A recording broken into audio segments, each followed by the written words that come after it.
৯ই August জাতীয় গৌরব দিবস উপলক্ষে বিজেপি জনজাতি মোর্চার তরফ থেকে রাজধানীর বুকে ঐতিহাসিক সমাবেশে ডাক দেওয়া হয়েছিল, কিন্তু হঠাৎ করেই এই ঐতিহাসিক সমাবেশ বাতিল করা হয়েছে। কিন্তু কেন বাতিল করা হয়েছে, কী কারণে বাতিল করা হয়েছে, এর পেছনে কী কারণ রয়েছে, কিংবা এই সমাবেশ কবে নাগাদ অনুষ্ঠিত হবে সে সম্পর্কে দল কোনো ধরনের স্পষ্টীকরণ দেয়নি, যার ফলশ্রুতিতে বিজেপি দলের মধ্যে ব্যাপক অসন্তোষের বাতাবরণ তৈরি হয়েছে। ইতিপূর্বে বিজেপি দলের এই সমাবেশ বাতিলের জন্য তীব্রমত দলকে দোষী সাব্যস্ত করা হচ্ছিল। অনেকে অভিযোগ তুলছিলেন যে বিজেপি জনজাতি মোর্চার সমাবেশ যাতে ব্যর্থ হয় তার জন্যই তীব্রমত দল নাকি একই দিনে খুমলুঙে ঐতিহাসিক সমাবেশে ডাক দিয়েছে এবং সন্ধ্যায় মশাল মিছিলের ঘোষণা দিয়েছে।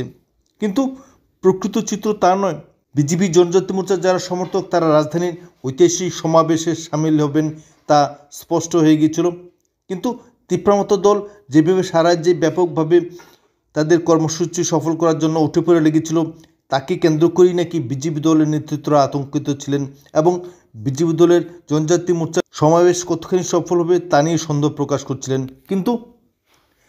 কিন্তু প্রকৃত সত্য হলো তীব্রমত দলের চাপে নয় কিংবা তীব্রমত দলের রাজনৈতিক কৌশল কিংবা রাজনৈতিক সিদ্ধান্তের ফলেই বিজেপি দলের সভা সমাবেশ বাতিল হয়েছে, এই বিষয়টা মোটেও সঠিক নয়।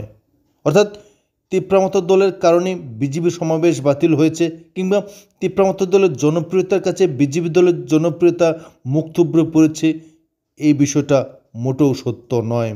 কারণ বিজেপি জনজাতি মোর্চার শক্তি কিংবা সংগঠন তীব্রমত দলের সঙ্গে তুলনামূলকভাবে বিচার বিশ্লেষণ করা চলে না।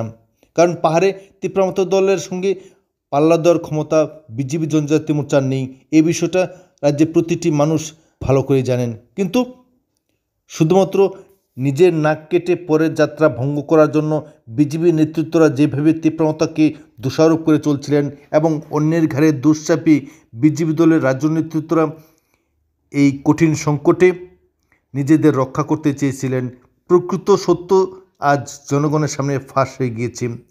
মতো দলের দিকে অভিযোগের আঙ্গুল তুলে বিজেপি রাজ্য নেতৃত্ব রেহাই পাওয়ার চেষ্টা করলেও এর যে মানুষ বুঝে গিয়েছে যে বিজেপি দলে আজ অন্তর্কুন্দল, অন্তর্কলহ এবং সংকীর্ণ স্বার্থান্বেষী রাজনীতির জন্যই এই সমাবেশ বাতিল করা হয়েছে।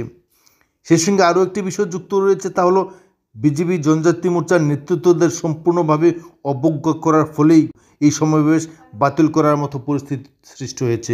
বিজেপি রাজ্য নেতৃত্বদের একাংশ জনজাতি মোর্চাকে সম্পূর্ণভাবে পঙ্গু করার ষড়যন্ত্রে লিপ্ত রয়েছে, তাই তাদের সমাবেশ কীভাবে বাতিল করা যায় তার জন্যই নানা ধরনের রাজনৈতিক কূটকৌশল অবলম্বন করেছিলেন এবং তার ফলশ্রুতিতেই এই ঐতিহাসিক সমাবেশ বাতিল করা হয়েছে।